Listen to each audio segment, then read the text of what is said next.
بسم اللہ الرحمن الرحیم الحمد للہ رب العالمین والصلاة والسلام علی سید الانبیاء والمرسلین وعلی آلہ واصحابہ اجمعین ومن تبعہم بإحسان الی یوم الدین اما بعد فاعوذ باللہ من الشیطان الرجیم بسم اللہ الرحمن الرحیم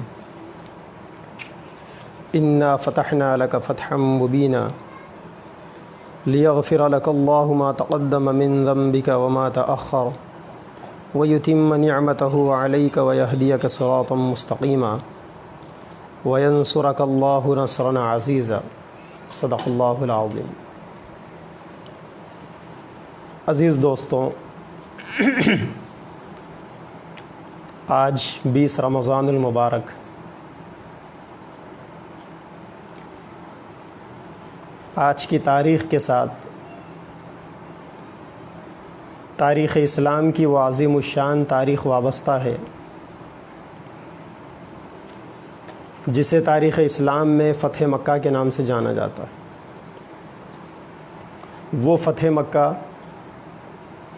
جہاں اللہ کے نبی صلی اللہ علیہ وسلم کو جینا دو بھر کر دیا گیا تھا، اور جہاں پیارے آقا صلی اللہ علیہ وسلم اور ان کے چہیتے صحابہ کرام کو جہاں سے نکالا گیا تھا۔ 20 رمضان المبارک تاریخ اسلام کا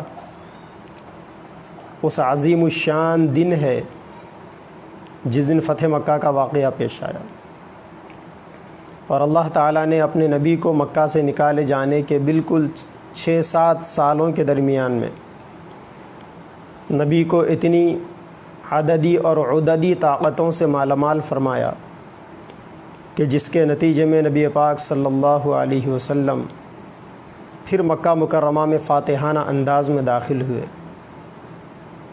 اور ایسے فاتح کہ جس نے تاریخ انسانیت کے اندر انسانیت کی، بھائی چارگی کی، محبت کی، بخشش کی عظیم الشان مثال قائم کی، جس نے تاریخ انسانی کے اندر ایسے ان منٹ نقوش چھوڑے کہ پھر آپ کے بعد کسی فاتح بادشاہ نے اور فاتحانہ انداز میں کسی علاقے میں داخل ہونے والے نے ایسی مثال پیش نہیں کی۔ فتح مکہ کا واقعہ دراصل صلح حدیبیہ کا تسلسل ہے، اور صلح حدیبیہ کے تذکرے کے بغیر فتح مکہ کا تذکرہ نامکمل۔ سیرت طیبہ کے حوالے سے صلح حدیبیہ اور فتح مکہ یہ وہ دو عظیم الشان واقعات ہیں جو دراصل ایک ہی کڑی کا تسلسل ہے۔ قرآن مجید کے 26واں پارے کے سورہ فتح میں اللہ تبارک و تعالیٰ نے ابتدائی آیتوں میں انا فتحنا لک فتحا مبینا کچھ بشارتیں سنائی۔ دراصل اس میں فتح مکہ کی بشارت تھی، اور یہ آیت صلح حدیبیہ کے موقع پر آخری مراحل میں نازل ہوئی، اور اس آیت میں اللہ تبارک و تعالیٰ نے نبی پاک صلی اللہ علیہ وسلم سے وعدہ کیا کہ ہم آپ کو فتح نصیب فرمائیں گے۔ لیغفر لک اللہ ما تقدم من ذنبک وما تأخر، اور اگلے اور پچھلے گناہوں کی بخشش کا بھی اللہ تبارک و تعالیٰ نے اس میں وعدہ کیا۔ ولیتم نعمتہ علیک، اور آپ پر نعمتیں مکمل ہوگی۔ اللہ کے نبی صلی اللہ علیہ وسلم نے صحابہ کرام کے ساتھ عمرہ کرنے کا ارادہ فرمایا، اور آپ نے ذی قعدہ کی ابتدائی تاریخوں میں ذوالحلیفہ نامی میقات سے جو مدینہ منورہ میں پڑتا ہے، آپ نے عمرے کا احرام باندھا چند صحابہ کرام کے ساتھ، اور وہاں سے آپ چل پڑے۔ آپ صحابہ کرام کے ساتھ عمرے کی نیت سے جا رہے تھے، اور آپ نے قربانیوں کے لیے جانور بھی لے لیے تھے، اور ان جانوروں کے گلوں میں پٹے بھی ڈال دیے گئے تھے۔ آپ صلی اللہ علیہ وسلم وہاں چل کر حدیبیہ کے مقام کے قریب تک پہنچے تھے کہ کسی طریقے سے کفار مکہ کو یہ اطلاع پہنچ گئی کہ محمد اپنے ساتھیوں کے ساتھ مکہ آ رہے ہیں، اور ان کو یہ شبہ ہوا کہ کہیں محمد ہم سے جنگ کرنے کے لیے تو نہیں آ رہے ہیں۔ چنانچہ کفار مکہ فوری حرکت میں آئے۔ روایتیں مختلف ہیں، بعض روایتوں میں ہے کہ اللہ کے نبی نے وہاں پہنچ کر خواب دیکھا، اور بعض روایتوں میں ہے کہ آپ نے مدینہ منورہ کے اندر خواب دیکھا۔ اللہ کے نبی کا خواب یہ تھا کہ آپ نے دیکھا کہ آپ اپنے صحابہ کرام کے ساتھ مکہ مکرمہ میں داخل ہو رہے ہیں، اور آپ کے صحابہ کرام میں بعض صحابہ وہ ہے جنہوں نے اپنے سروں کا حلق کرایا، جنہوں نے اپنے پورے بالوں کو مڑھا دیا، اور بعض صحابہ کرام وہ ہے جنہوں نے اپنے بالوں کی خشخشی کروائی، یعنی کٹنگ کرائی، قصر کرانا کہتے ہیں اسے، محلقین رؤوسکم و مقصرین۔ بعض صحابہ وہ تھے جنہوں نے اپنے سروں کا حلق کرایا، اور بعض صحابہ وہ تھے جنہوں نے اپنے سروں کا قصر کرایا تھا۔ یہ خواب اللہ کے نبی صلی اللہ علیہ وسلم نے دیکھا، صحابہ کرام کو بشارت دی، آپ چل پڑے، حدیبیہ کے مقام کے قریب تک پہنچے۔ حدیبیہ جو آج موجودہ سعودی عربیہ میں مکہ اور مدینہ کے درمیان میں، مکہ کے قریبی علاقے میں شمیسہ کے نام سے آج وہ علاقہ مشہور ہے، وہاں مقام حدیبیہ تھا۔ اللہ کے نبی نے وہاں پڑاؤ ڈالا۔ کفار مکہ کو جیسا ہی پتہ چلا، انہوں نے حضرت خالد بن ولید رضی اللہ تعالی عنہ کو 200 فوجیوں کو دے کر، 200 لوگوں کا لشکر دے کر بھیجا۔ اس وقت تک حضرت خالد بن ولید رضی اللہ تعالی عنہ مسلمان نہیں ہوئے تھے۔ حضرت خالد بن ولید رضی اللہ تعالی عنہ 200 کا لشکر لے کر حدیبیہ کے قریب میں بلدہ نامی مقام پر آ کر انہوں نے اپنا پڑاؤ ڈالا، اور حضرت خالد بن ولید نے 10 لوگوں کو جاسوس بنایا، اور بنا کر ان سے کہا کہ درمیان میں جہاں محمد کا قافلہ ہے صلی اللہ علیہ وسلم، ان کے قافلے اور ہمارے قافلے کے درمیان میں 10 پہاڑ ہے، 10 پہاڑ لگتے تھے، پہاڑی ایریا تھا وہ۔ تو حضرت خالد نے ان 10 جاسوسوں سے کہا کہ ہر جاسوس ایک پہاڑ پر بیٹھ جائے، اور وہاں محمد جو کچھ کر رہے ہیں، ان کی جو کچھ ایکٹیویٹیز ہے، وہ پہلے پہاڑ والا دیکھ کر آواز دے کر دوسرے پہاڑ والے کو اطلاع کر دے، وہ دوسرا والا تیسرے کو اطلاع کر دے۔ اس طریقے سے حضرت خالد کے پاس اللہ کے نبی صلی اللہ علیہ وسلم کی ہر ایکٹیویٹیز کی اطلاع پہنچ رہی تھی، ہر بات وہاں تک پہنچ رہی تھی۔ اللہ کے نبی صلی اللہ علیہ وسلم نے اپنی جانب سے حضرت بشر بن سفیان رضی اللہ تعالیٰ عنہ کو جاسوس بنایا، اور بنا کر آپ نے حضرت بشر کو بھیجا کہ جاؤ، جا کر دیکھو، خبر لے کر آؤ۔ حضرت بشر چلے، عصفان کے مقام پر پہنچ کر حضرت بشر کو یہ یقین ہو گیا کہ کفار مکہ مسلمانوں سے مقابلہ کرنا چاہتے ہیں، اور وہ مسلمانوں کے لشکر کو گھیرنا چاہتے ہیں۔ چنانچہ حضرت بشر بن سفیان آئے، آ کر اللہ کے نبی کو خبر دی کہ یا رسول اللہ، کفار مکہ آپ سے جنگ کرنا چاہتے ہیں، اور خالد کی سرکردگی میں 200 لوگوں کا لشکر لے کر وہ ہمارے قریب تک پہنچ چکے ہیں۔ تو اللہ کے نبی صلی اللہ علیہ وسلم نے کہا کہ چلو کوچ کرو۔ چنانچہ اللہ کے نبی اور صحابہ کرام کا لشکر بھی اس طرف روا دوا ہوا جہاں پر حضرت خالد بن ولید رضی اللہ تعالی عنہ، جو اس وقت تک کافر تھے، میں آج کے اعتبار سے حضرت خالد کا نام اکرام میں لے رہا ہوں، ورنہ خالد بن ولید کہنا چاہیے، کیونکہ وہ اس وقت تک مسلمان نہیں بنے تھے۔ وہ تو ہمارے آنکھوں کے تارے ہیں، سر کا تاج ہے، اسی لیے ہم احترام میں نام لیں گے، جگہ جگہ پر ہم کہہ دیں گے کہ وہ، یعنی جس کا بھی نام آئے گا وہ مسلمان نہیں بنے تھے۔ تو حضرت خالد کا لشکر جہاں تھا، اللہ کے نبی اپنے صحابہ کرام کا لشکر لے کر وہاں قریب تک پہنچے۔ روایتوں میں ہے کہ اللہ کے نبی صلی اللہ علیہ وسلم کے ساتھ اس وقت تک چند صحابہ کرام تھے، بڑی مشکل سے 1000 تعداد بعض کتابوں کے اندر لکھی ہوئی، اور بہت ساری روایتوں میں کئی چند سوؤں کی تعداد لکھی ہوئی۔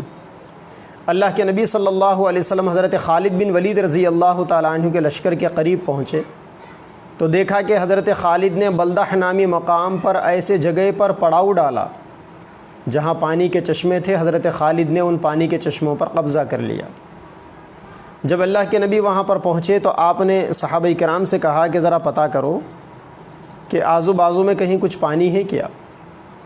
تو ایک صحابی گئے، جا کر انہوں نے پتہ کیا تو ایک چھوٹا سا کنواں تھا جس میں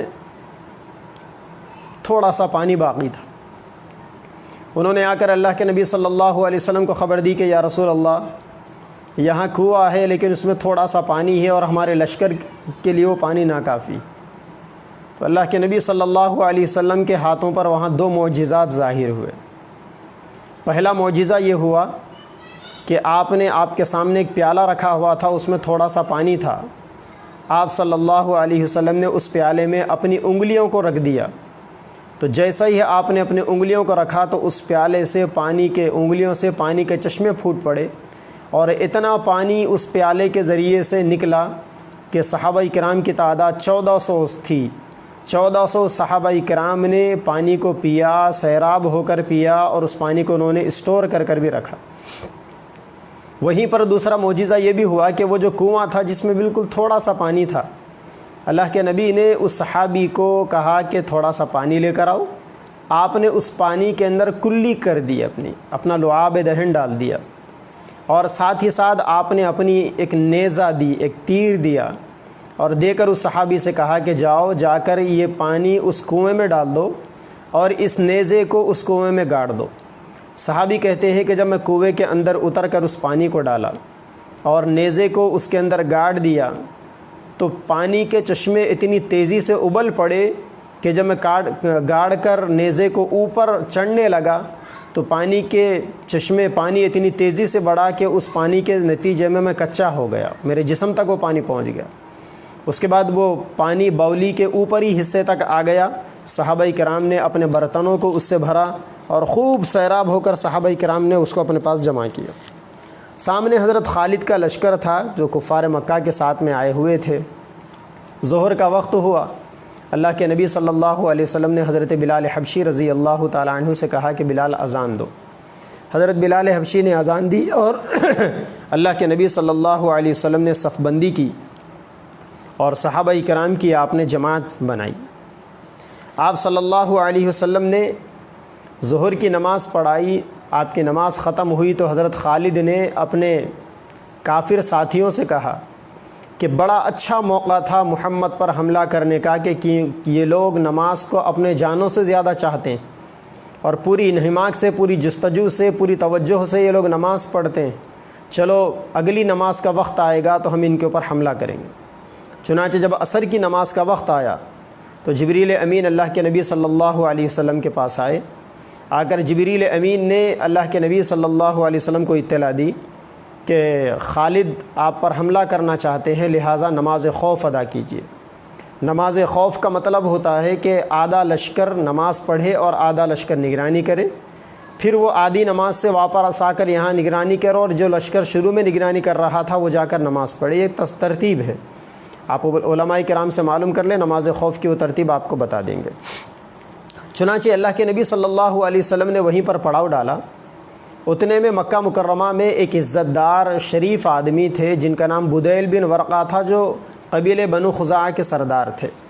انہوں نے کفار مکہ سے کہا کہ جلد بازی کیوں کرتے ہو، میں جاؤں گا، جا کر میں خبر لے کر آؤں گا کہ بات کیا ہے، محمد کے ارادے کیا ہے۔ چنانچہ کفار مکہ اس بات پر راضی ہو گئے۔ بدیل بن ورقہ وہاں سے آئے، آ کر اللہ کے نبی صلی اللہ علیہ وسلم سے انہوں نے بات چیت کی۔ اللہ کے نبی نے کہا کہ دیکھو، ہمارا ارادہ لڑائی کرنے کا ارادہ نہیں ہے، ہم عمرہ کرنے کے لیے نکلے، اسی لیے ہم پوری جنگ کی تیاری کے ساتھ نہیں نکلے ہیں، ہمارے پاس تیاری بھی نہیں، اور تم دیکھ رہے ہو کہ ہمارے ساتھ میں قربانی کے جانور بھی ہے، یہ جانور ہم وہاں اللہ کے نام پر نذرانہ پیش کرنے کے لیے لے کر نکلیں، لہٰذا کفار مکہ سے کہہ دو کہ وہ ہمارا راستہ خالی کر دے، ہم آئیں گے، عمرہ کر کر واپس ہو جائیں گے، اور ہمارا لڑنے کا کوئی ارادہ نہیں۔ بدیل بن ورقہ وہاں سے لوٹ کر واپس آئے، شریف آدمی تھے، بعد میں مسلمان بن گئے تھے۔ بدیل بن ورقہ جب مکہ مکرمہ پہنچے تو انہوں نے مکہ کے سرداروں کو جمع کیا اور جمع کر کر اللہ کے نبی صلی اللہ علیہ وسلم کا پیغام پہنچایا۔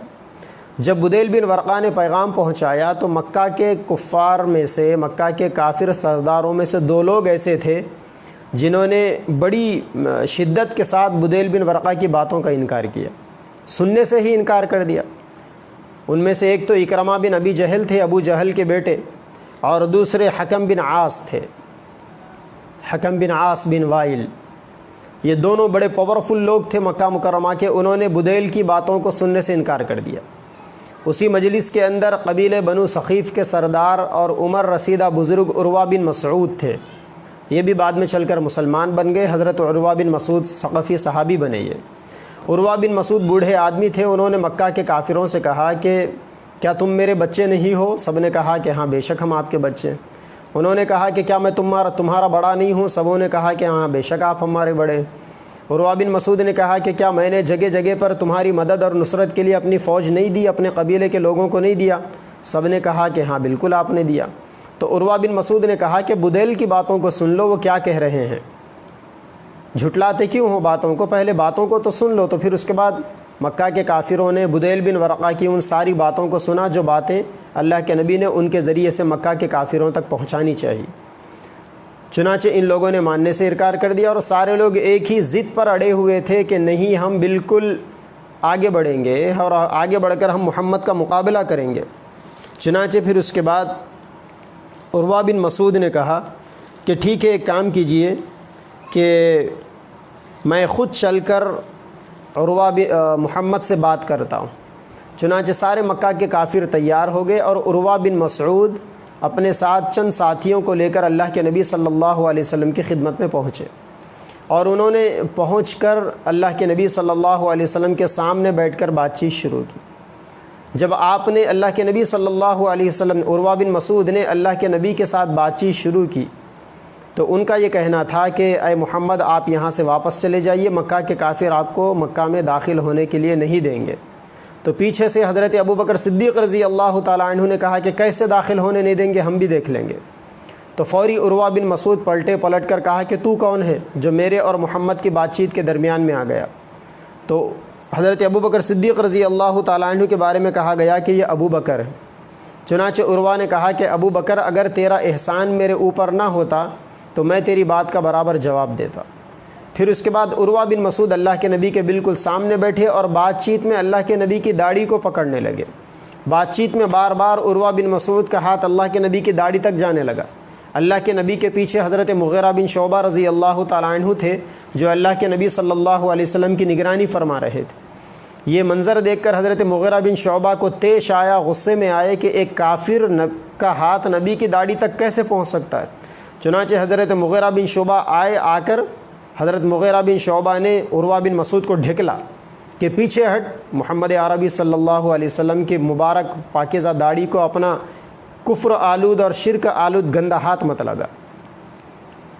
تو پھر عروہ نے پوچھا کہ یہ کون ہے؟ کہا گیا کہ یہ مغیرہ بن شعبہ ہے۔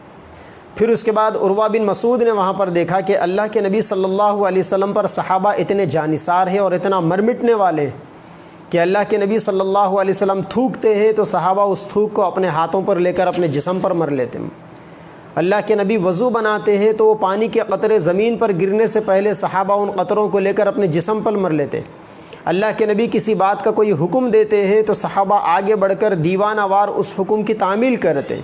اور اتنے با ادب صحابہ کرام اللہ کے نبی کے سامنے یہ مناظر عروہ بن مسعود نے دیکھے تو وہ بہت زیادہ متاثر ہوئے، اور متاثر ہو کر عروہ بن مسعود نے واپس جا کر مکہ کے کافروں کو جمع کیا اور جمع کر کہا کہ تم محمد کا مقابلہ نہیں کر سکتے۔ اکرمہ بن ابو جہل نے اور حکم بن عاص نے پوچھا کہ ہم کیوں مقابلہ نہیں کر سکتے؟ تو کہا کہ ان کے ساتھ جو جانثاروں کی جو جماعت ہے وہ ان کے اوپر دل و جان نچھاور کرنے والی، اور ایسے جانثاروں کے سامنے تم کبھی ان کا ڈٹ کر مقابلہ بھی نہیں کر سکتے۔ اور عروہ بن مسعود نے وہی پیغام اللہ کے نبی کا مکہ کے کافروں تک پہنچایا جو بدیل بن ورقہ نے پہنچایا تھا، جس میں ایک بات مزید یہ بھی تھی کہ اللہ کے نبی نے فرمایا تھا کہ قریش کو ہوش سنبھالنا چاہیے کہ جنگوں نے اب تک ان کی کمر توڑ دی ہے، پھر بھی قریش اب تک سنبھلنے کا نام نہیں لے پا رہے ہیں۔ چنانچہ لوگوں نے عروہ بن مسعود کی باتوں کو ماننے سے انکار کر دیا، تو عروہ بن مسعود نے اپنے قبیلے بنو ثقیف کے لوگوں کو لے کر وہ واپس طائف چلے گئے۔ وہیں پر ایک سردار عرب تھے جن کا نام جلیس بن علقمہ تھا، وہ بڑے شریف انسان تھے۔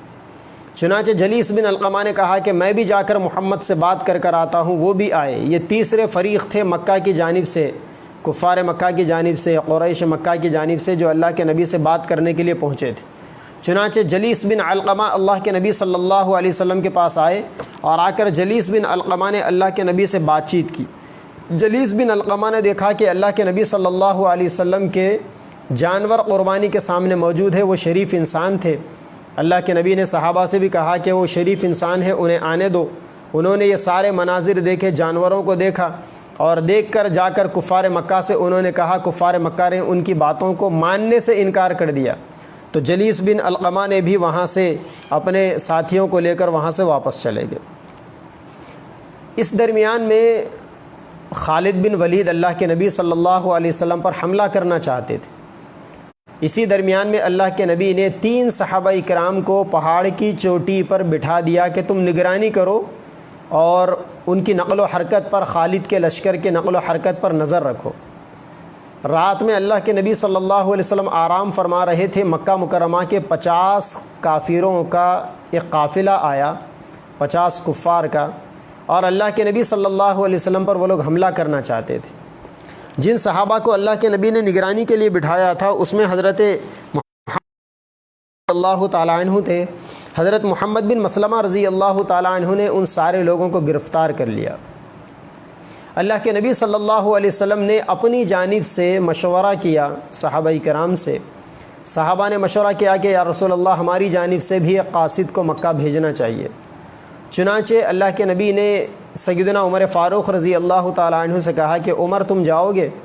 حضرت عمر نے کہا کہ یا رسول اللہ، قریش کی مجھ سے دشمنی ہے، اگر میں جاؤں گا تو وہ مجھے میری جان کے در پہ آزار ہوں گے، مجھے ختم کرنا چاہیں گے۔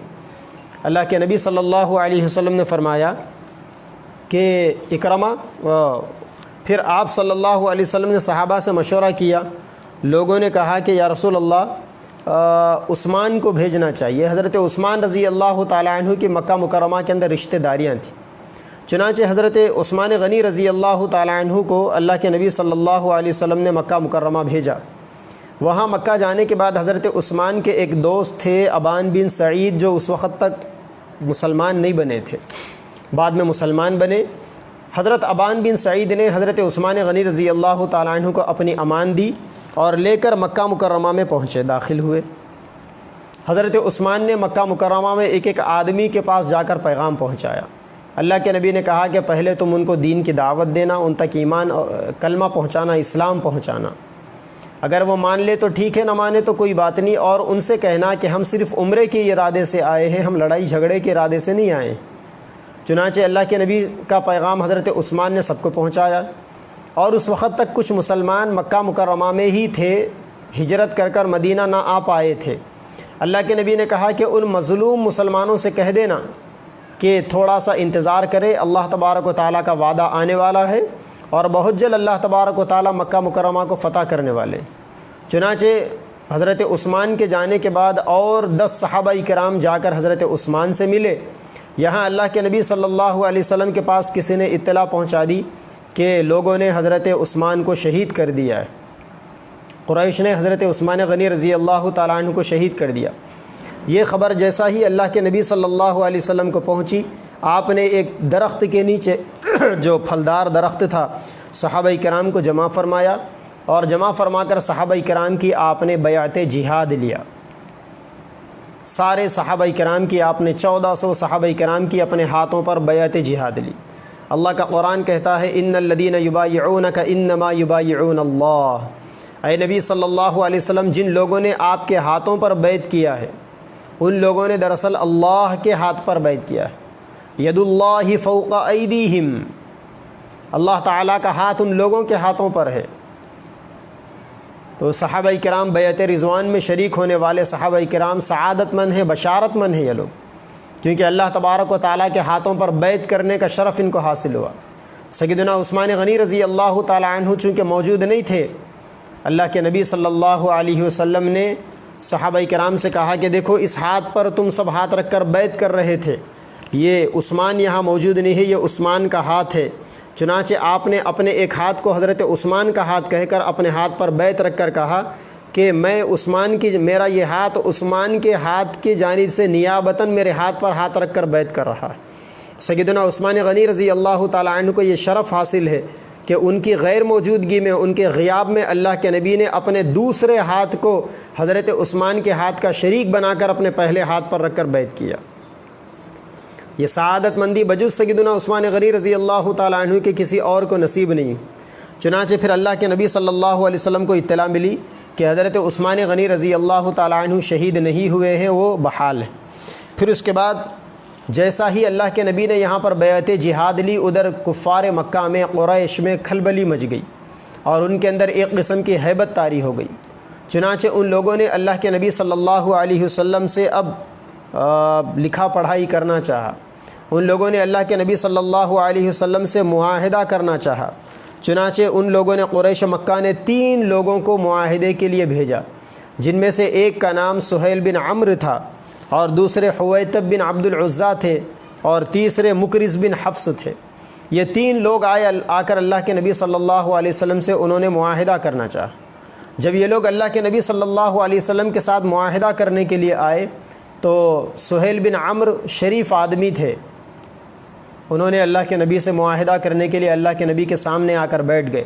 انہوں نے اللہ کے نبی کی ساتھ بات چیت کی۔ اللہ کے نبی نے کہا کہ ہم کو عمرہ کرنے دیا جائے۔ سہیل بن عمرو نے کہا کہ یا رسول اللہ، اس سال مکہ مکرمہ میں قریش آپ کو داخل ہونے نہیں دیں گے، آپ کو واپس جانا پڑے گا، آپ اگلے سال آئیے، اور صرف 3 دن آپ کو اگلے سال عمرہ کرنے کے لیے 3 دن مکہ میں رہنے کا موقع دیا جائے گا، اور آپ بغیر ہتھیاروں کے آئیں گے اگلے سال بھی۔ ادھر صحابہ کرام چونکہ مکہ مکرمہ پہنچنے کے ارادے سے نکلے تھے، صحابہ کرام کی غیرت مندی جاگ اٹھی، اور صحابہ کرام جذبات میں مغلوب ہو گئے، بلکہ صحابہ کرام جذباتی ہو گئے۔ اللہ کے نبی نے جب معاہدہ کرنا چاہا تو صحابہ کرام نے کہا کہ یا رسول اللہ، معاہدہ کرنے کی ضرورت نہیں ہے، ہم جنگ کریں گے، ہم ان سے مقابلہ کریں گے۔ چنانچہ دونوں کے درمیان میں معاہدہ ہونا طے پایا۔ اللہ کے نبی نے حضرت علی رضی اللہ تعالیٰ عنہ کو بلا کر کہا کہ تحریر لکھو، اور تحریر کا مضمون اللہ کے نبی نے فرمایا، آپ نے فرمایا کہ لکھو بسم اللہ الرحمن الرحیم۔ سہیل بن عمرو نے کہا کہ یا رسول اللہ، ہم بسم اللہ الرحمن الرحیم نہیں مانیں گے، کیونکہ رحمان اور رحیم اللہ کو آپ مانتے ہیں، بلکہ ہم تو وہی پرانی ترتیب پر معاہدے کی تحریر کرنا چاہیں گے جس ترتیب سے ہمارے باپ دادا سے چلا آ رہا تھا، یعنی بسمک اللہم، بس یہ لکھ کر تحریر کا آغاز کیا جائے۔ اللہ کے نبی نے حضرت علی سے کہا کہ ٹھیک ہے، یہی لکھ دو۔ چنانچہ یہی لکھ دیا گیا۔ پھر اس کے بعد تحریر کے اخیر میں اللہ کے نبی نے فرمایا کہ من محمد الرسول اللہ الی قریش مکہ، تحریر کا مفہوم ایسے ہونا چاہیے، الی اشراف قریش۔ تو جیسا ہی اللہ کے نبی نے محمد رسول اللہ کہا تو سہیل بن عمرو نے کہا کہ اگر ہم آپ کو اللہ کا رسول مانیں گے تو پھر جھگڑا ہی ختم ہو جائے گا، آپ سے ہمارا اصل جھگڑا یہ ہے کہ ہم آپ کو اللہ کا رسول نہیں مانتے، اللہ کا نبی نہیں مانتے۔ چنانچہ آپ کے نام کے ساتھ محمد الرسول اللہ نہیں آنا چاہیے، بلکہ آپ کے نام کے ساتھ محمد بن عبداللہ آنا چاہیے۔ جیسا ہی یہ جملہ انہوں نے کہا، حضرت اسید بن حضیر اور حضرت سعد بن عبادہ رضی اللہ تعالیٰ عنہ نے حضرت علی سے کہا کہ علی، اب تحریر مت لکھو، اب فیصلہ تلوار کرے گی۔ صحابہ کرام اٹھ کر کھڑے ہو گئے، اور سارے صحابہ کرام میں شور ہونے لگا کہ اب تلوار کے ذریعے سے فیصلہ ہوگا، اب کوئی معاہدہ، اب کوئی تحریر نہیں ہوگی۔ چنانچہ اللہ کے نبی صلی اللہ علیہ وسلم نے صحابہ کرام کو صبر کرنے کو کہا۔ آپ نے اس بات کو بھی مان لیا، پہلے آپ نے بسم اللہ الرحمن الرحیم نہ لکھنے کو بھی مان لیا، اس کے بدلے میں بسمک اللہم لکھا گیا۔ پھر آپ نے محمد رسول اللہ نہ لکھنے کو بھی مان لیا، اس کے بدلے میں محمد بن عبداللہ لکھا گیا۔ تحریر تیار ہو گئی۔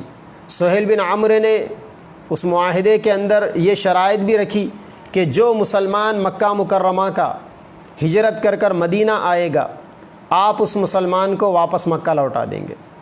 پیچھے سے صحابہ کرام نے کہا، صحابہ کرام کی آوازیں بلند ہوئی کہ سبحان اللہ، یہ کیسا ہو سکتا ہے کہ ہم اپنے مسلمان بھائی کو کفار کے حوالے کر دیں؟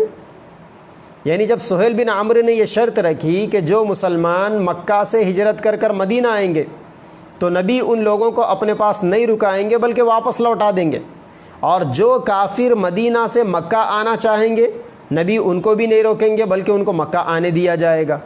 تو ایک اعتبار سے یہ مغلوب ہونے والی اور اپنے آپ کو سرنڈر کرنے والی گویا یہ شرائط تھی مسلمانوں کے لیے، صحابہ کرام نے جیسا ہی سنا تو کہا کہ سبحان اللہ، ہم اپنے بھائیوں کو اپنے کافروں کے حوالے کر دیں؟ ایسا ہرگز نہیں ہو سکتا۔ آج کے اس دور کے اندر ان مسلمانوں کو سمجھنا چاہیے کہ یہ ایمانی غیرت ہے کہ ایک مسلمان اپنے مسلمان بھائی کو کافروں کے حوالے ہونے نہیں دیتا۔ لیکن یہاں تو عالم یہ ہے ہمارے اس ملک کے اندر کہ بہت سارے علاقوں کے اندر مسلمان اپنے مسلمان بھائیوں کی جاسوسی کرتے ہیں اور ان کی مخبری کرتے ہیں، اور بہت سارے لوگ اس جاسوسی کے نتیجے میں اور اس مخبری کے نتیجے میں حکومت سے اور ڈپارٹمنٹوں سے تنخواہ بھی پاتے ہیں۔ کتنی گری ہوئی بات! یہ ایمانی اخلاق اور اسلامی غیرت کے خلاف ہے۔ چنانچہ اللہ کے نبی صلی اللہ علیہ وسلم نے اس شرط کو بھی مان لیا۔ پھر اسی درمیان میں ایک واقعہ یہ ہوا کہ یہی سہیل بن عمرو جو اللہ کے نبی سے معاہدے کے لیے آئے تھے، سہیل بن عمرو کے ایک بیٹے ابو جندل مسلمان تھے۔ یہ مکہ مکرمہ سے دوڑ کر آ کر صحابہ کرام سے مل گئے۔ اللہ کے نبی صلی اللہ علیہ وسلم نے ابو جندل کو دیکھا تو ان کے باپ سہیل بن عمرو نے کہا کہ یا رسول اللہ، ابو جندل کو ہمارے پاس واپس لوٹا دیجیے۔ سہیل بن عمرو اپنے بیٹے ابو جندل پر مسلمان بننے کی نسبت سے کافی ظلم کیا کرتا تھا۔ صحابہ کرام کو یہ چیز اور زیادہ شاخ گزری کہ معاہدہ اب تک تو تحریر میں تھا، اب عملی طور پر ہمارے ایک مسلمان بھائی کو ہمارے ساتھ رہنے نہیں دیا جا رہا ہے۔ چنانچہ صحابہ کرام نے اس غیرت کا مظاہرہ کیا۔ سیدنا عمر فاروق رضی اللہ تعالی عنہ الجھ گئے۔ انہوں نے اللہ کے نبی صلی اللہ علیہ وسلم سے کہا کہ یا رسول اللہ، کیا آپ اللہ کے سچے نبی نہیں ہیں؟ اللہ کے نبی نے کہا کہ ہاں بالکل ہوں۔ کیا اللہ نے آپ کو رسول بنا کر نہیں بھیجا؟ اللہ کے نبی نے کہا کہ بالکل بھیجا۔ کیا اللہ تعالیٰ نے ہمارے لیے کافروں کے مقابلے میں مدد کا وعدہ نہیں کیا؟ اللہ کے نبی نے کہا کہ ہاں ضرور کیا۔ حضرت عمر نے کہا کہ کیا ہمارے مرحوم جنت میں جائیں گے اور کفار کے مرحوم جہنم میں جائیں گے؟ کیا یہ صحیح ہے یا نہیں ہے؟ اللہ کے نبی نے کہا بالکل صحیح ہے۔ حضرت عمر نے کہا کہ یا رسول اللہ، پھر ہم جنگ کیوں نہ کریں؟ ہم بالکل جنگ کریں گے۔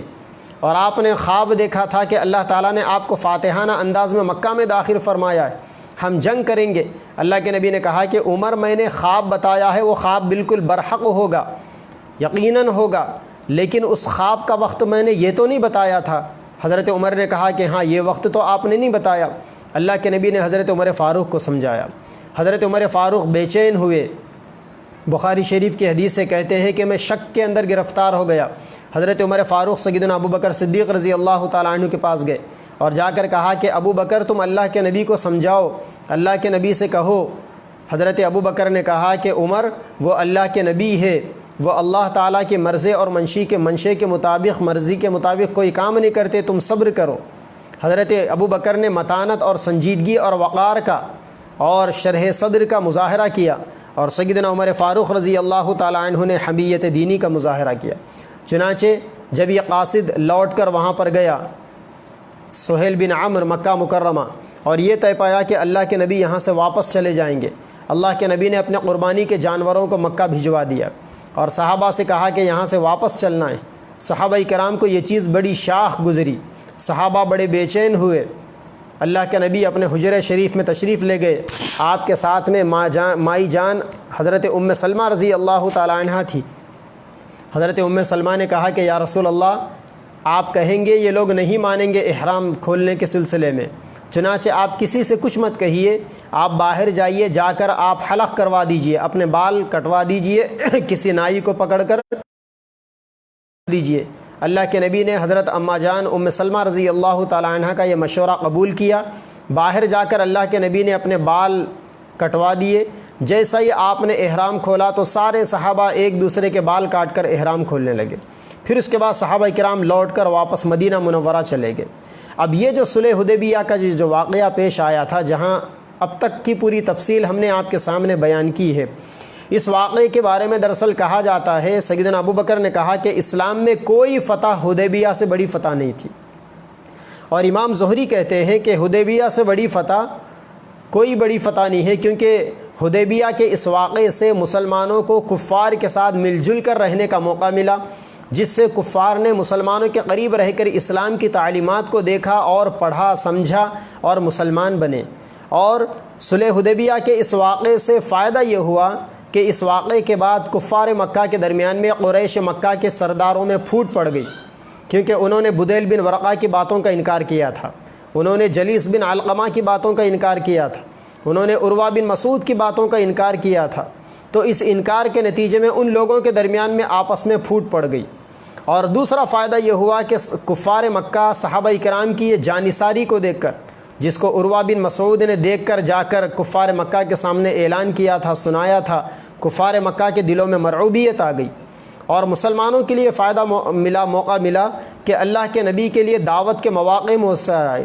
پھر اس کے بعد اللہ کے نبی نے اپنے قاصدین کو دیگر علاقوں کے بادشاہوں کے پاس روانہ کیا، شاہان کے پاس، سربراہان کے پاس، اور صحابہ کرام کی آوک جاوک، یہ معاہدہ 10 سال کے لیے لکھا گیا تھا، اور اس معاہدے کے اندر یہ چیز بھی تھی کہ قریش کا، مکہ کا اور اطراف کا جو قبیلہ جس کے ساتھ رہنا چاہے اس کے ساتھ رہ سکتا ہے۔ چنانچہ قبیلے بنو خزاعہ اللہ کے نبی کے ساتھ رہنا پسند کیا، اور قبیلے بنو بکر قریش مکہ کے ساتھ میں رہنا پسند کیا۔ پھر اسی صلح حدیبیہ کے واقعے سے ایک فائدہ یہ بھی ہوا کہ لوگوں کو اسلام میں داخل ہونے کا موقع ملا۔ تو اللہ کے نبی صلی اللہ علیہ وسلم نے اللہ تعالیٰ نے جیسا کہ وعدہ کیا تھا کہ صحابہ کرام کے ساتھ، صحابہ کرام کو فاتحانہ انداز میں مکہ میں داخل فرمائیں گے، آپ مدینہ آ گئے، اور آ کر آپ نے خیبر کی تیاری کی۔ اسی درمیان میں جنگ خیبر کا واقعہ پیش آیا، اور اسی درمیان میں بہت سارے صحابہ کرام آ کر مسلمان ہوئے۔ یہی حضرت خالد رضی اللہ تعالیٰ عنہ، خالد بن ولید، جو 200 کا لشکر لے کر اللہ کے نبی پر حملہ کرنے آئے تھے، انہوں نے صلح حدیبیہ کے واقعے کے بعد مکہ مکرمہ آئے اور آ کر اللہ کے انہوں نے اسلام قبول کیا۔ ابھی 20-21 مہینے مکمل نہیں گزرنے پائے تھے صلح حدیبیہ کے واقعے سے، 20-21 مہینے نہیں گزرنے پائے تھے، قریش مکہ نے اللہ کے نبی کے ساتھ جو معاہدہ کیا تھا، جو صلح حدیبیہ کا جو ایگریمنٹ ہوا تھا، اس ایگریمنٹ کی انہوں نے خلاف ورزی کی۔ خلاف ورزی کیسی کی؟ 2 قبیلے تھے، ایک قبیلے بنو بکر تھا جو قریش کا حلیف اور قریش کا پارٹنر تھا، اور دوسرا قبیلہ تھا قبیلے بنو خزاعہ جو اللہ کے نبی صلی اللہ علیہ وسلم کا پارٹنر تھا۔ تو قبیلے بنو بکر نے اللہ کے نبی صلی اللہ علیہ وسلم کا جو معاہد قبیلہ تھا، قبیلے بنو خزاعہ، ان لوگوں پر ایک دن رات میں موقع پا کر نوفل بن معاویہ نے حملہ کر دیا، اور حملہ کر اللہ کے وہ یہ سمجھنے لگے کہ مکہ میں یہ حملہ ہو رہا ہے اللہ کے نبی کے ساتھیوں کے اوپر، تو مدینہ میں اللہ کے نبی کو اطلاع نہیں ملے گی۔ لیکن اللہ کے نبی صلی اللہ علیہ وسلم کو فوری مدینہ منورہ کے اندر اطلاع مل گئی، کیونکہ عمرو بن سالم خزاعی نے مدینہ پہنچ کر اللہ کے نبی صلی اللہ علیہ وسلم کو یہ اطلاع دے دی۔ جیسا یہ اطلاع اللہ کے نبی کو پہنچنا تھا، اللہ کے نبی نے اپنے ایک قاصد کو ایک تحریر دے کر مکہ کے قریش کے پاس بھیجا، اور ان سے کہا کہ 3 باتوں میں سے کوئی ایک بات تم کو ماننا پڑے گا۔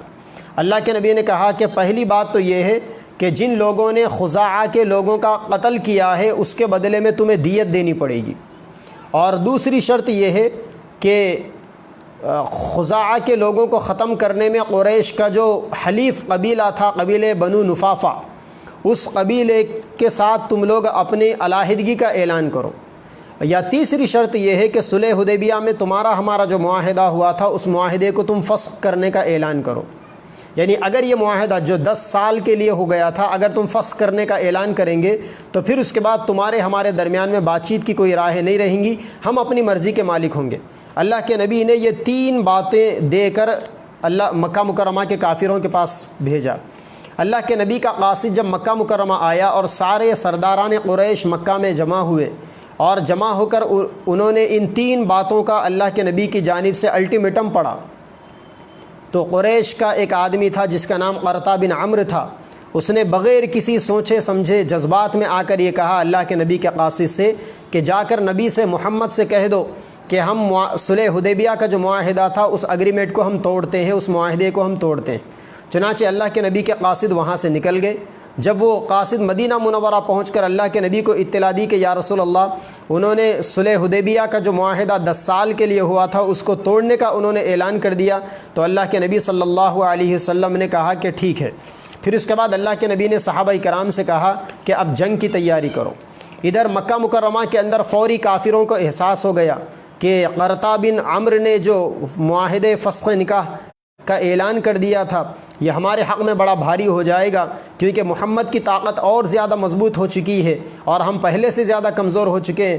انہوں نے فوری ابو سفیان کو بھیجا کہ جا کر محمد کے پاس جا کر تجدید معاہدہ کرو۔ صلح حدیبیہ کا جو معاہدہ تھا اس کی تجدید کرو، اس کو رینیو کرو۔ چنانچہ ابو سفیان مکہ مکرمہ آئے، مدینہ منورہ آئے، آ کر انہوں نے اللہ کے نبی کی خدمت میں حاضری دی۔ انہوں نے کہا کہ یا رسول اللہ، اے محمد میں آپ سے صلح حدیبیہ کے معاہدے کی تجدید کرنے کو آیا ہوں۔ اللہ کے نبی نے اپنا چہرہ انور پھیر لیا۔ ابو سفیان نے دیکھ لیا کہ مجھ سے بات کرنے کے موڈ میں نہیں۔ پھر اللہ کے نبی کے پاس آنے سے پہلے ابو سفیان اپنی بیٹی کے پاس گئے تھے، جو اللہ کے نبی کی اہلیہ محترمہ اور سارے ایمان والوں کی ماں تھی، حضرت ام حبیبہ رضی اللہ تعالی عنہا۔ جب ام حبیبہ کے پاس ابو سفیان اپنی بیٹی کے پاس پہنچے، بستر بچھا ہوا تھا، بیٹھنا چاہا، حضرت ام حبیبہ نے اس بستر کو سمیٹ لیا، بیٹھنے نہیں دیا۔ ابو سفیان نے کہا کہ ام حبیبہ بیٹی، کیا تم اپنے باپ کے لیے اس بستر کو باپ کے قابل نہیں سمجھتی ہو، یا اس بستر کا قابل اپنے باپ کو نہیں سمجھتی ہو؟ حضرت ام حبیبہ نے کہا، مائی ام حبیبہ نے، کہ ابا تم کافر ہو، مشرک ہو، گندے ہو، اور میں تم کو قابل نہیں سمجھتی کہ اس پاکیزہ بستر کے اوپر جو محمد عربی صلی اللہ علیہ وسلم کا بستر ہے اس پر بیٹھے۔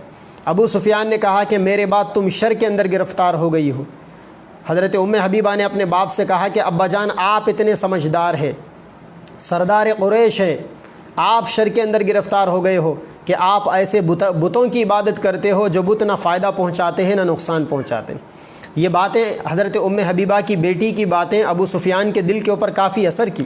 چنانچہ ابو سفیان وہاں سے اللہ کے نبی صلی اللہ علیہ وسلم کے پاس گئے، اللہ کے نبی نے ان سے صرف نظر کیا، اعراض کیا۔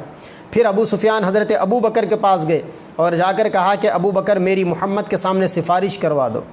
حضرت ابو بکر نے سفارش کرنے سے انکار کر دیا۔ پھر ابو سفیان حضرت عمر فاروق رضی اللہ عنہ کے پاس گئے اور ان سے کہا کہ عمر میری سفارش کر دو۔ اللہ کے نبی نے کہا کہ ابو سفیان میں تمہاری سفارش نہیں کروں گا، اگر مجھے موقع مل جائے تو تم تو اچھا شکار میرے ہاتھ آیا ہے، میں تمہاری گردن اڑا دوں۔ پھر اس کے بعد ابو سفیان سیدنا علی مرتضیٰ رضی اللہ تعالیٰ عنہ کے پاس گئے۔ حضرت علی رضی اللہ تعالیٰ عنہ، بی بی فاطمہ اور حضرت حسن رضی اللہ تعالیٰ عنہ کے ساتھ بیٹھے ہوئے تھے۔ جا کر ابو سفیان نے حضرت علی سے کہا، حضرت علی نے بھی مدد کرنے سے، سفارش کرنے سے انکار کر دیا۔ انہوں نے پھر فاطمہ سے کہا کہ فاطمہ تم سفارش کر دو، انہوں نے بھی انکار کر دیا۔ پھر کہا کہ یہ چھوٹے بچے حسن کے ذریعے سے ہماری سفارش کروا دو، ہمیں امن دلوا دو۔ چنانچہ جب انکار کر دیا تو حضرت علی نے ابو سفیان کو ایک مشورہ دیا کہ دیکھو ایک مشورہ ہے، تم مسجد نبوی میں جاؤ اللہ کے نبی کے سامنے اور زور سے یہ اعلان کر دو کہ یا رسول اللہ ہم آپ سے صلح حدیبیہ کے معاہدے کی تجدید کرنے آئے ہیں، اور یہ کہہ کر تم واپس چلے جاؤ۔ چنانچہ ابو سفیان مسجد نبوی میں گئے اور جا کر انہوں نے حضرت علی کے مشورے کے اوپر عمل کر واپس مکہ مکرمہ چلے گئے۔ جب ابو سفیان مکہ مکرمہ پہنچے اور انہوں نے اپنا واقعہ بیان کیا تو حضرت اکرمہ کھڑے ہو کر ابو جہل کے بیٹے انہوں نے کہا کہ ابو سفیان پاگل ہو گئے۔ خود ابو سفیان کی بیوی ہندا نے کہا کہ یہ بڈھا سٹیا گیا ہے اور بیوقوفی کی باتیں کر رہا ہے، یہ ایک طرفہ بات کر رہا ہے، اس نے محمد کے سامنے اعلان کر دیا لیکن محمد نے کوئی جواب نہیں دیا، تو ہم اسے تجدید معاہدہ کیسا سمجھیں؟ اب ادھر اللہ کے نبی صلی اللہ علیہ وسلم نے صحابہ کرام کو حکم دے دیا کہ اب چلو، مکہ مکرمہ پر چڑھائی کرنے کا موقع ہے، مکہ کو فتح کرنے کا موقع ہے، تیاری کرو۔ اور آپ نے سبھی لوگوں سے کہا کہ کوئی آدمی دوسرے کو اس بات کی اطلاع نہ دے۔ چنانچہ صحابہ کرام خاموشی کے ساتھ تیاری کرنے لگے۔ ایک صحابی، مخلص صحابی تھے، جنگ بدر کے شریک صحابی تھے، جن کا نام حضرت حاتب بن ابی بلتع رضی اللہ تعالیٰ عنہ تھا۔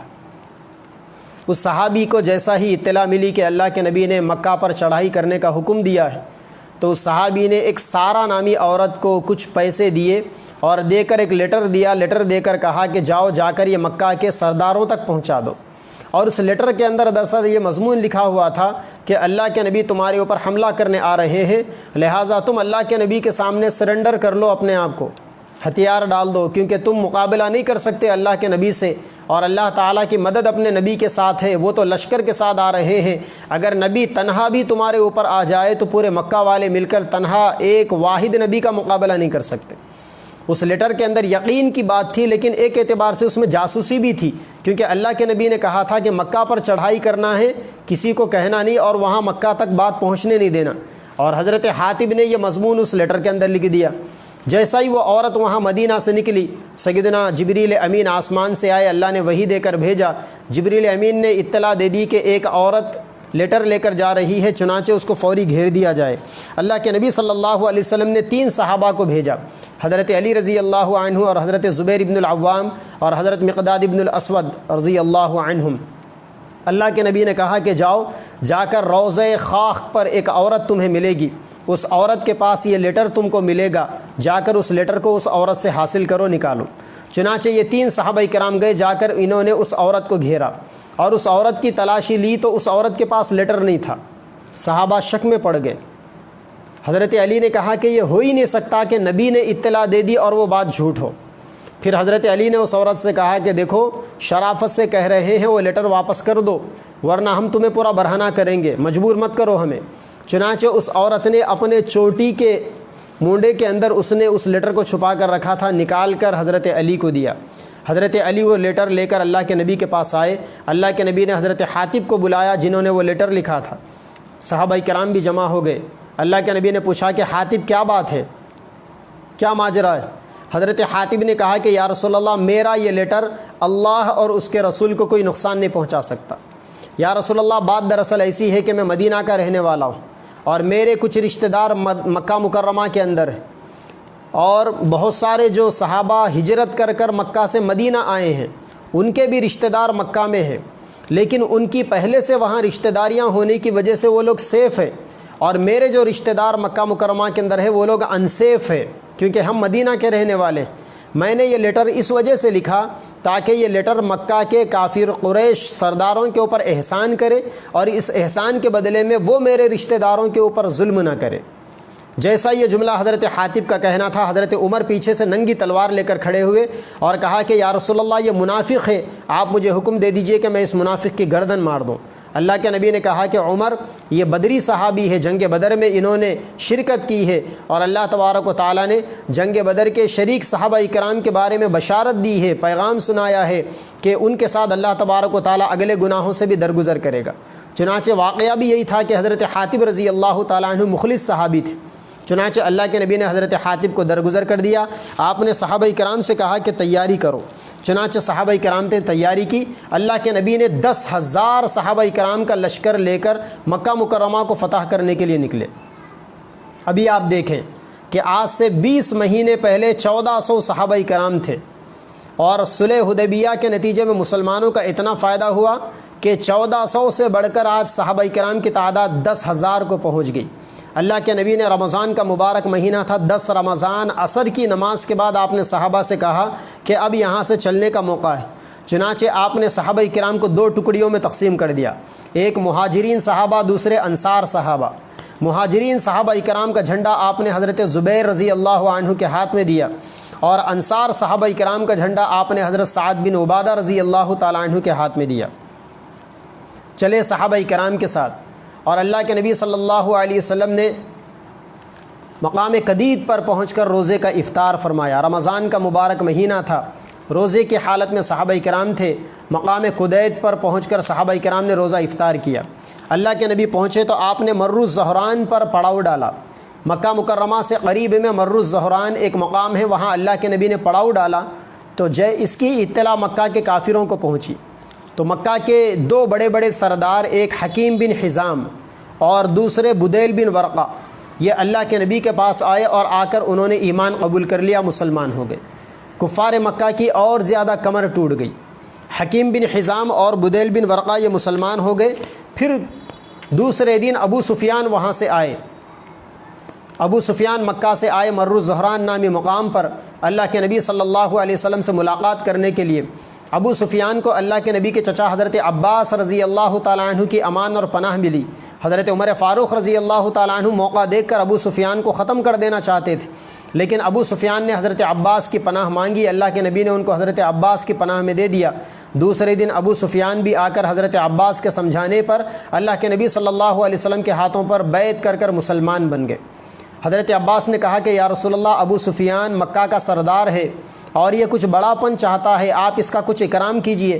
اللہ کے نبی نے کہا کہ کل جب ہم مکہ مکرمہ میں داخل ہوں گے تو جو آدمی ابو سفیان کے گھر میں داخل ہو جائے ہم اسے بھی معاف کر دیں گے۔ ابو سفیان نے کہا کہ یا رسول اللہ میرا گھر تو بہت چھوٹا ہے، کتنے لوگ آ سکیں گے؟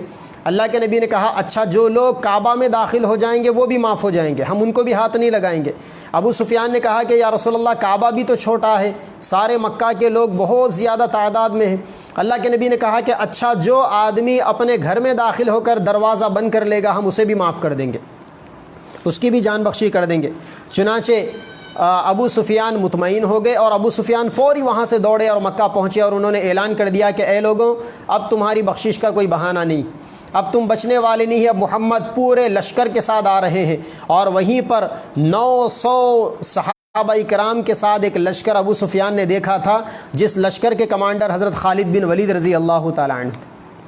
صلح حدیبیہ کے موقع پر 20 مہینے پہلے خالد بن ولید کفار کے لشکر کے کمانڈر تھے، اور آج فتح مکہ کے موقع پر 900 صحابہ کرام کے لشکر کے کمانڈر حضرت خالد بن ولید ہیں۔ اور خالد بن ولید ایسے تھے جن کو اللہ کے نبی نے اللہ کی تلوار کہا تھا، بڑے غضبناک تھے حضرت خالد بن ولید رضی اللہ تعالیٰ عنہ، اور ان کی جنگی مہارت کے سامنے سارے معترف تھے۔ چنانچہ ابو سفیان نے دیکھ لیا، جا کر ابو سفیان نے اعلان کر دیا۔ اللہ کے نبی صلی اللہ علیہ وسلم مکہ مکرمہ میں داخل ہوئے، آپ نے قدا نامی مقام سے مکہ میں انٹری کی، جو آج مکہ مکرمہ کے اندر اجیات کا علاقہ کا کہلواتا ہے۔ اور اللہ کے نبی نے حضرت خالد رضی اللہ تعالیٰ عنہ سے کہا کہ تم قدا نامی بستی سے داخل ہونا۔ قدا جو آج کل مسفلا کا علاقہ کہلاتا ہے، جو کلاک ٹاور بلڈنگ ہے، وہاں سے اللہ کے نبی داخل ہوئے، اور آپ نے صحابہ کرام سے کہا کہ جب تک قتال نہ کرنا، اس وقت تک لڑائی نہ کرنا جب تک کہ سامنے والے تم سے لڑائی کرنے پر تم کو مجبور نہ کر دے۔ چنانچہ اللہ کے نبی داخل ہوئے، آپ نے وہاں پر اپنی ام ہانی بنت ابو طالب، اپنی چچیری بہن جو حضرت علی کی بہن تھی، ان کے گھر جا کر اللہ کے نبی نے غسل فرمایا، اور غسل فرما کر آپ نے 8 رکعت نماز ادا فرمائی۔ وہ چاشت کا وقت تھا، چاشت کی نماز کا وقت تھا، آپ نے 8 رکعت نماز ادا فرمائی۔ پھر اس کے بعد اللہ کے نبی صلی اللہ علیہ وسلم نے شعب ابی طالب کے اندر اپنا خیمہ نصب فرمایا۔ صحابہ نے آپ سے پہلے ہی پوچھا تھا کہ یا رسول اللہ آپ کہاں قیام فرمائیں گے؟ آپ نے کہا کہ شعب ابی طالب میں، اس گھاٹی میں جس گھاٹی میں 3 سال تک ہمارا اور اہل اسلام کا سوشل بائیکاٹ ہوا تھا، ہم وہاں پر قیام کرنا پسند فرمائیں گے۔ چنانچہ اللہ کے نبی صلی اللہ علیہ وسلم نے شعب ابی طالب میں قیام فرمایا۔ ادھر مکہ مکرمہ کے کافروں کی کمر ٹوٹ چکی تھی، کیونکہ ان کے جتنے سردار تھے، بدیل بن ورقہ، حکیم بن حزام اور خود ابو سفیان اور خالد بن ولید، یہ سارے مسلمان ہو چکے تھے۔ اب 2-3 سردار باقی رہ گئے تھے، جن میں سے اکرمہ بن ابو جہل اور سہیل بن عمرو، یہ وہی سہیل بن عمرو تھے جنہوں نے صلح حدیبیہ کے موقع پر اللہ کے نبی سے ایگریمنٹ کیا تھا۔ ان لوگوں نے کچھ بدماشوں کو جمع کیا جو حضرت خالد بن ولید کے لشکر کے ساتھ ٹکرائے۔ حضرت خالد بن ولید نے ان سے جنگ کی، 2 گھنٹے کے اندر اس جنگ کا رزلٹ آ گیا، اور اس کے نتیجے میں تقریباً 20 کفار مرے اور 2 مسلمان شہید ہوئے، جن میں حضرت خنیس بن خالد بن ربیعہ اور حضرت کرز بن جابر فہری رضی اللہ تعالیٰ عنہ شہید ہوئے۔ اللہ کے نبی نے چمکتی تلواروں کو دیکھ کر حضرت خالد سے کہا کہ خالد کیا بات ہے، میں نے تم سے کہا تھا کہ جنگ نہیں کرنا۔ حضرت خالد بن ولید رضی اللہ تعالیٰ عنہ نے کہا کہ یا رسول اللہ بالکل یا رسول اللہ، میں نے جنگ نہیں کیا، انہوں نے پہلے وار کیا تب ہم نے حملہ کیا۔ جب اللہ کے نبی مر الزہران سے مکہ کی طرف چل رہے تھے تو ابو سفیان کو قبیلے خزرج کے سردار حضرت سعد بن عبادہ، جن کے ہاتھ میں انصار صحابہ کرام کا جھنڈا تھا، انہوں نے ابو سفیان کو دیکھ کر مارے جوش کے کہا الیوم یوم الملحمہ، کہ آج کا دن تو جنگ کا دن ہے، ہم کفار قریش کو کاٹیں گے۔ تو ابو سفیان نے جیسے ہیبت ناک ہو گئے، پریشان ہو گئے، انہوں نے جا کر اللہ کے نبی کو اس کی اطلاع دی۔ تو اللہ کے نبی نے حضرت سعد بن عبادہ سے کہا کہ عبادہ، آج کا دن جنگ کا دن نہیں ہے بلکہ الیوم یوم المرحمہ، آج کا دن رحم کا دن ہے۔ پھر حضرت سعد بن عبادہ کے اس جملے سے اللہ کے نبی ناخوش ہو کر آپ نے وہ جھنڈا لے کر ان کے بیٹے حضرت قیس بن سعد کو دے دیا تھا۔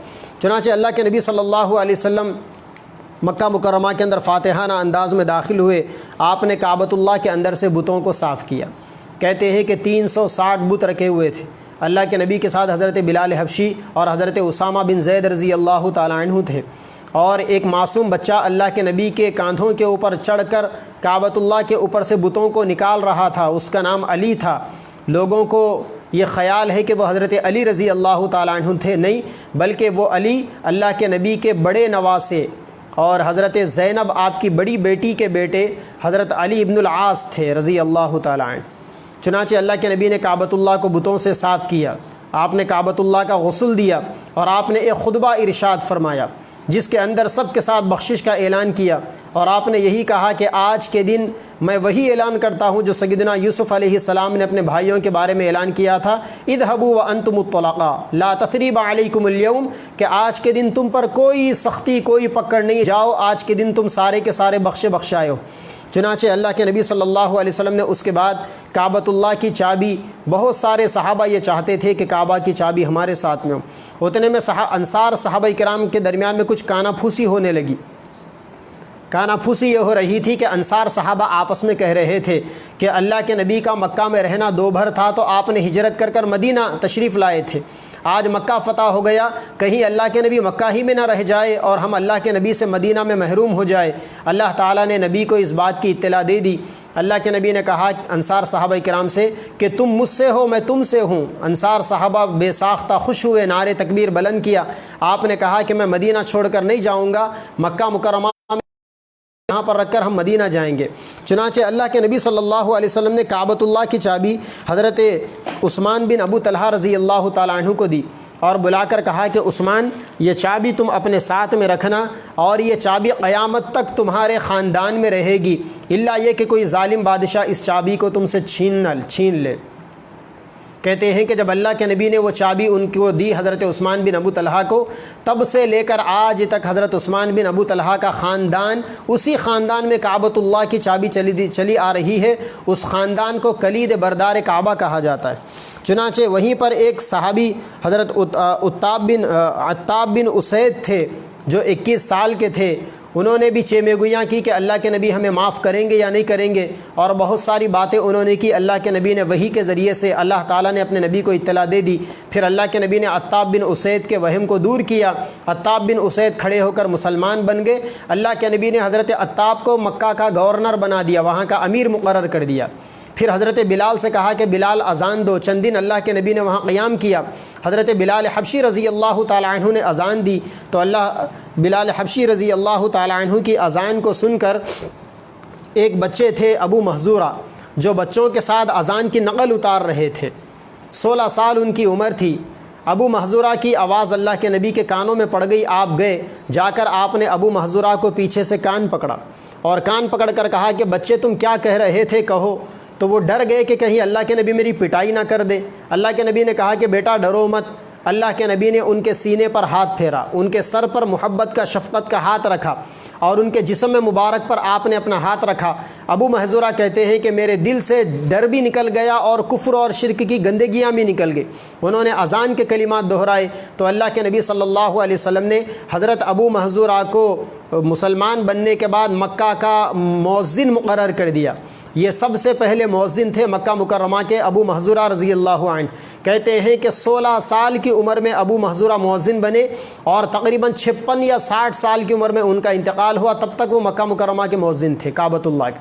تو میرے بھائیو، یہ فتح مکہ کا واقعہ ہے جو اللہ تبارک و تعالیٰ نے سن 20 رمضان کو برپا فرمایا، بغیر کسی لڑائی کے فتح مکہ مکرمہ فتح ہو گیا۔ اللہ کے نبی نے صرف 20 کفار مرے اور 2 صحابہ کرام شہید ہوئے، اور وہ 20 کفار بھی اپنی جانب سے لڑ کر انہوں نے نقصان اٹھایا، ورنہ بہت سارے محدثین اور مفسرین اس بات پر اعتراض کرتے ہیں، بلکہ وہ کنفیوز ہے کہ مکہ مکرمہ لڑائی سے فتح ہوا یا معاہدے سے فتح ہوا۔ اللہ تبارک و تعالیٰ نے اپنے نبی کے ساتھ جو وعدہ کیا تھا کہ آپ فاتحانہ انداز میں مکہ میں داخل ہوں گے، پھر آپ نے صحابہ کرام کے ساتھ عمرہ کیا، عمرہ کر بعض صحابہ نے اپنے بال کاٹے، بعض صحابہ کرام نے اپنے حلق کروایا، بعض نے قصر کروایا۔ اللہ کے نبی حضرت عمر فاروق رضی اللہ تعالیٰ عنہ کی طرف متوجہ ہوئے، متوجہ ہو کر کہا کہ عمر، میرا وہ جو خواب تھا اس کی تعبیر اللہ نے آج 20-21 مہینوں کے بعد پوری فرمائی۔ اللہ کے نبی صلی اللہ علیہ وسلم اتنا عاجزانہ انداز میں کعبۃ اللہ میں داخل ہوئے تھے، مورخین نے لکھا ہے کہ آپ اپنی قصوہ نامی اونٹنی پر بیٹھے ہوئے تھے، اور اونٹنی کے اوپر جو کجاوا ہوتا ہے لکڑی کا بنا ہوا سہارا لے کر بیٹھنے کے لیے، کہتے ہیں کہ اللہ کے نبی اتنے عاجزانہ انداز میں جھک گئے تھے اس طریقے سے کہ آپ کی ٹھوڈی مبارک آپ کے کجاوے کی لکڑی کو لگ رہی تھی۔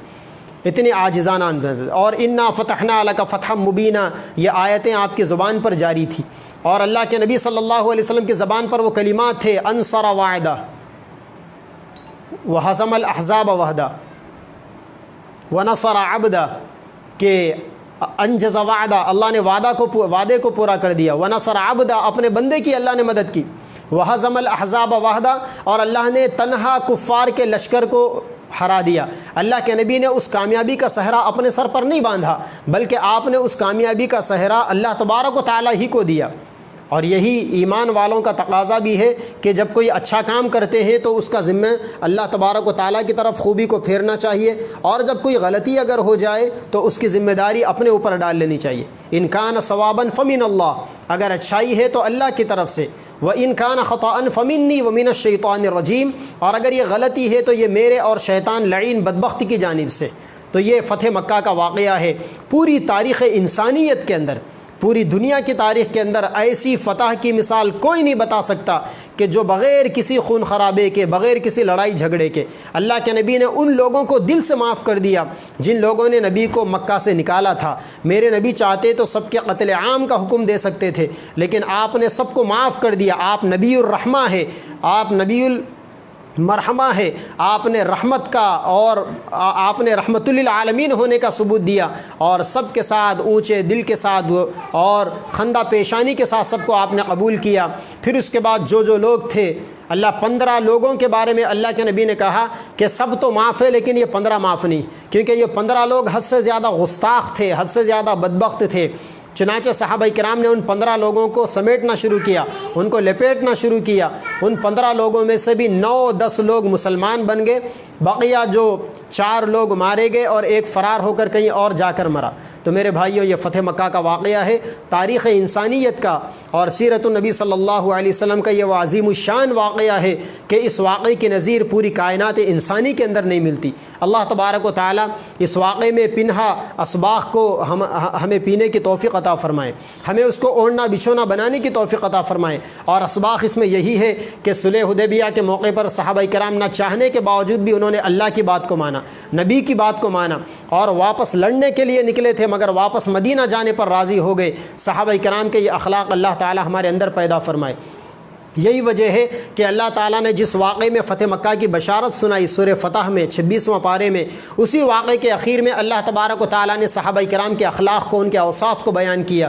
محمد الرسول اللہ والذین معہ اشداء علی الکفار رحماء بینہم، کہ صحابہ کرام وہ کیسے ہیں، آپس میں بھائی بھائی ہے، محبت ہے، ایک دوسرے پر مر مٹنے والے، اور کفار مکہ پر بڑے شاخ بن کر، بجلی بن کر، صاعقہ بن کر ٹوٹ پڑنے والے.